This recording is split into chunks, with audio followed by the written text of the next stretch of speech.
Hello everyone, welcome to the KZGN News.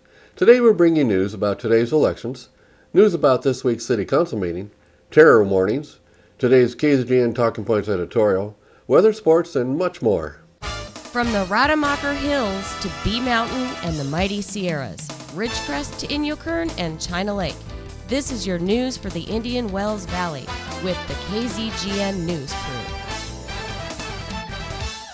Hello, I'm Tom Whitnick. Thanks for joining us for the news affecting Ridgecrest and the Indian Wells Valley. Well, today is another Super Tuesday. All but one of the states up for grab are winner-take-all delegates for the first time. There are almost 400 delegates available to Republicans today. States holding primaries are Florida, Ohio, Missouri, Illinois, and North Carolina. Florida and Ohio are must-win states for Rubio and Kasich. If they don't win their home states, they are virtually out of the race. And current polls show Trump leading by large margins over Rubio and Florida. Currently, the polls give Trump a 16 to 23 point lead there. In Ohio, Trump and Kasich are much closer in the race. But we have all witnessed that the polls can be real wrong. Well, we'll find out tonight. Have you been noticing all the current terror attacks lately? There have been terror attacks in Africa, Turkey, Brussels, and other places. All this on the heels of recent warnings from the government that ISIS is warning of a Paris-like terror attack on U.S. soil. In Brussels, shots were fired Tuesday during a raid on a southern Brussels residence tied to last year's deadly terrorist attack in Paris. 3 police officers suffered slight injuries in 2 different shootouts in the same building in Belgium's capital, said Marie Verdet, a spokeswoman for police in South Brussels. A man in Forest, in southern Brussels, heard about 30 shots, including some from a suspect firing what appeared to be a rifle at police. Police had arrived believing the apartment they were searching was empty, only to have people inside begin shooting at them. As of 4 p.m., the operation was still ongoing along Rue des Dries, a small and typically calm road, according to Verdet. No arrests had been made at that point. In Africa, 6 gunmen opened fire on civilians at Ivorian Beach Resort in Grand Bassam, a province in the southern part of the country. This happened last Sunday, killing 16 people. The 16 people, made up of 14 civilians and 2 special forces persons, were killed before the 6 gunmen were shot down by security forces. An Al-Qaeda-linked terrorist group claimed responsibility for the act. On January 15, 2016, gunmen armed with heavy weapons attacked Cappuccino Restaurant and Splendid Hotel in the heart of Ouagadougou, Burkina Faso. The number of fatalities reached 30, while at least 56 were wounded. In Turkey, in the wake of yet another deadly terror attack in Ankara, this time killing at least 37 people. Some Turks have cast suspicions on U.S. Embassy warning issued just 2 days before the devastating car bombing. Turkish security officials say Sunday night's terror attack, the 3rd bombing in the country's capital since October, was the work of 2 fighters from the outlawed Kurdistan Workers' Party, although no group has yet to claim responsibility. The embassy's message Friday warned Americans to stay away from Ankara's city center due to potential terrorist plot to attack Turkish government buildings and housing located in Ankara. The warning was eerily on point, with a massive explosion detonating at a transport hub several hundred yards from the Prime Minister's office, killing dozens of innocent bystanders. And on top of these attacks, we have reports that ISIS is planning on more lone wolf attacks on U.S. soil.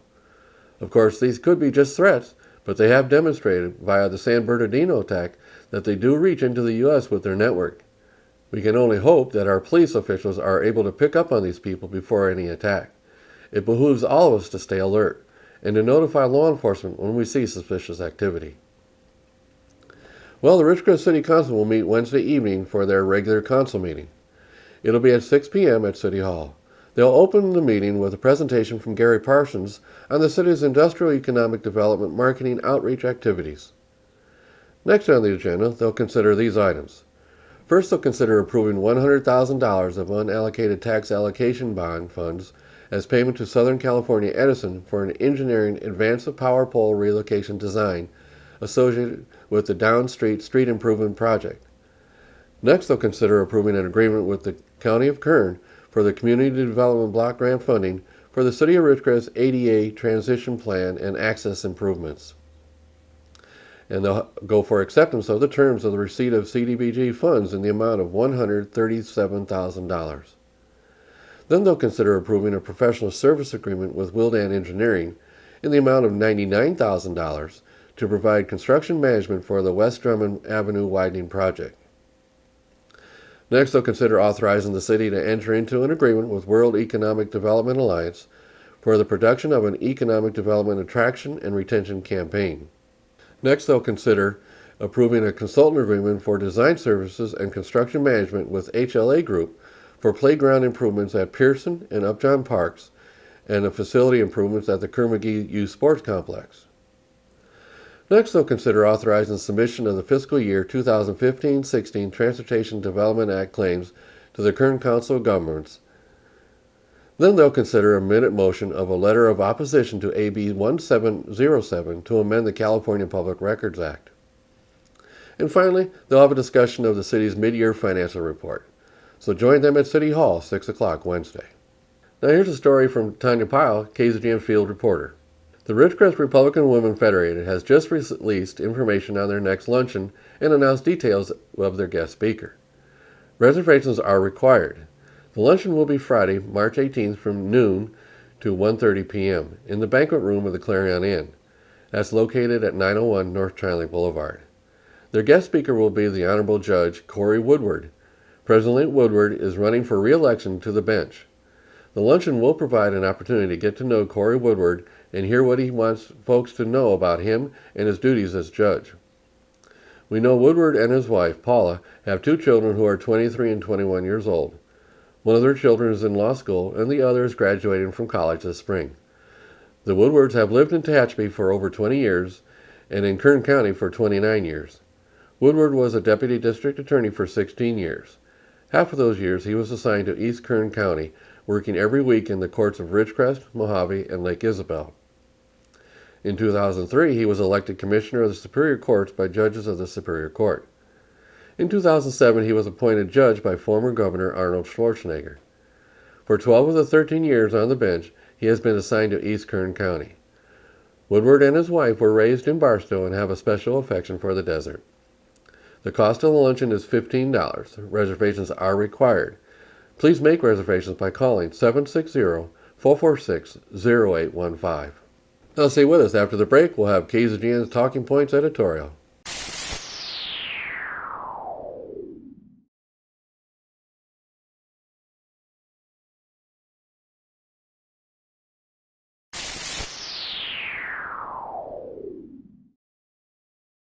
Thanks for staying with us. Now it's time for the 126th KZGN News Talking Points editorial. Here's today's topic: is Trump to blame for the violence at his rallies? But first, a couple comments about last editorial titled, "Do you agree with Democrat statements about the border control in Wednesday's debate?" Here's a quick summary. At the last Democratic debate, both Clinton and Sanders stated that there is no more fence that needs to be built along the border. They declared that the border is now secure and that Republicans should now take up comprehensive immigration reform. They both also said comprehensive immigration reform must include a path to citizenship. And they both threatened that if president, if the Congress didn't take up immigration reform, then they would do the same thing as Obama. They would use illegal executive orders to do it themselves. So, Lois provided this comment: "I am sorry, but the Constitution is not a flexible document. It says what it means and means what it says, period." Harry offered this: "If someone does not like the immigration laws, they need to elect the people that will change the laws. If you can't get enough of the people to elect the people to change the laws, then just maybe what you want changed, the majority doesn't want changed. Accept that." What a concept. Well, thanks folks for your comments.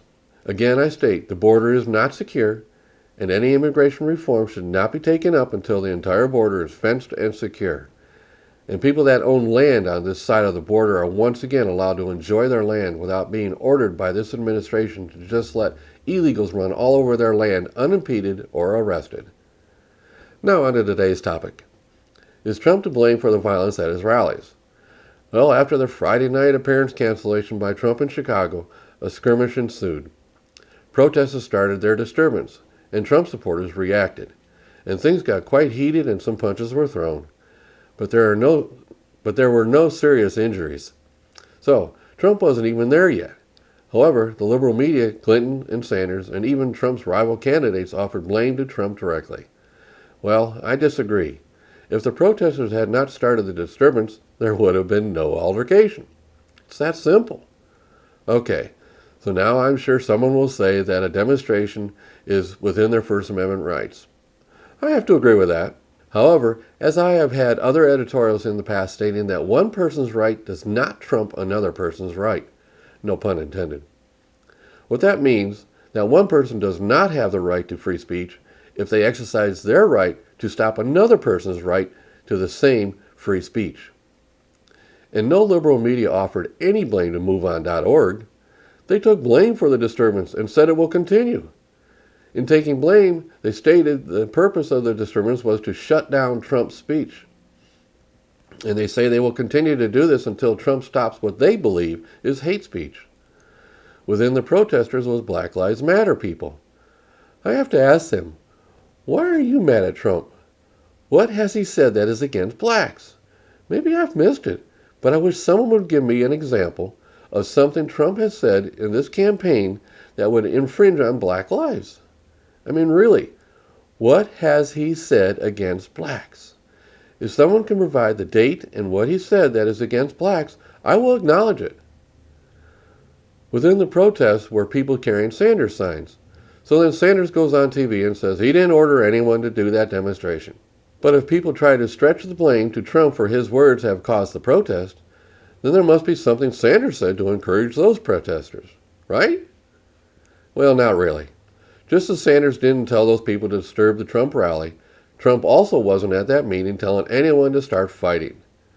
People in the Republican establishment need to understand the anger that 65% of the population holds towards this administration. Oops, correction. I just saw in today's polls that the dissatisfaction rate has gone up to 67% now. So, 67% of the people are very angry where the country has gone over the last 7 years, and angry that the Republican Congress hasn't done more to stop this administration. I know the liberals are very happy with the last 7 years. I understand that, but that doesn't mean that the other 67% have to accept what happened. Trump supporters see him as an outsider that has the guts to change things for the better. Of course, liberals don't see it that way. And the Republican establishment really doesn't oppose most of Trump's positions. They just oppose him. The way he says things. They think he can't get elected because of what he says and how he says it. Well, to the Republican establishment, if you had done more to stop Obama and really take him to task for his executive orders, we wouldn't be so mad. So yes, we are mad, and we want a candidate that we believe will do something about it. Now I want one thing clear though. While this editorial is about Trump, that doesn't mean that he is the only answer for our anger. Cruz also shows the desire to take on the administration in Washington politics. But this editorial is focused on Trump because the story is about disturbances at his rallies.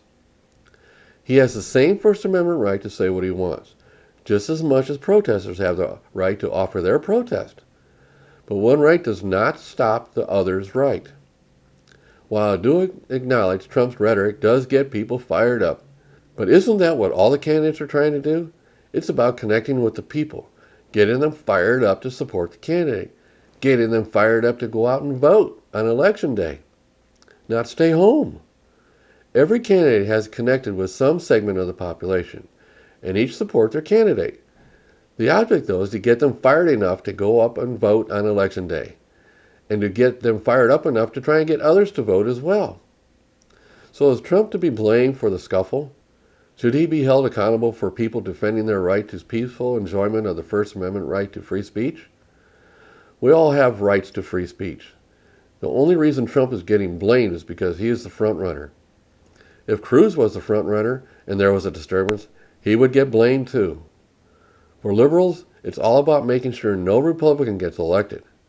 For the Republican establishment, it's all about getting the guy elected that they want elected, not who the people want elected.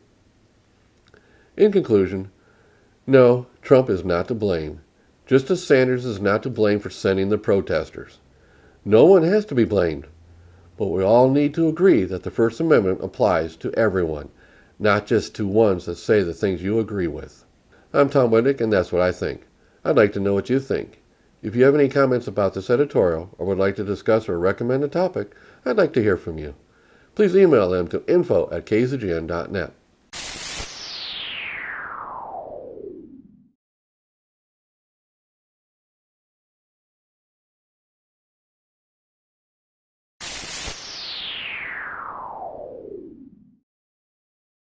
Thanks for staying with us. Now here's Lane with the weather.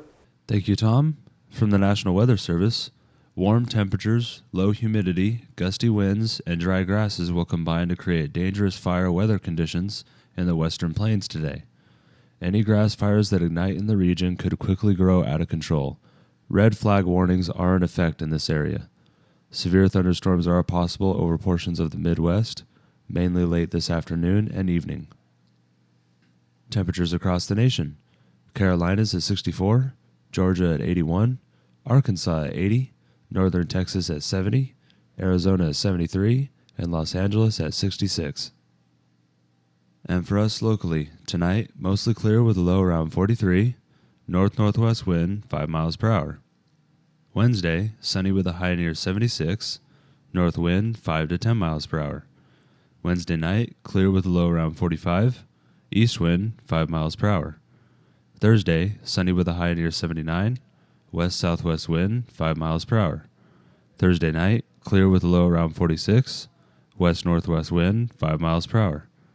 Friday, sunny with a high near 80, northwest wind 5 miles per hour. Friday night, mostly clear with a low around 47, west-northwest wind 5 miles per hour. And Saturday, sunny with a high near 81, northwest wind 5 miles per hour. And that is your forecast for the IWV. Now back to Tom. So that's the news for today. All of us at KZGN-TV know you have a choice in what you watch for your news.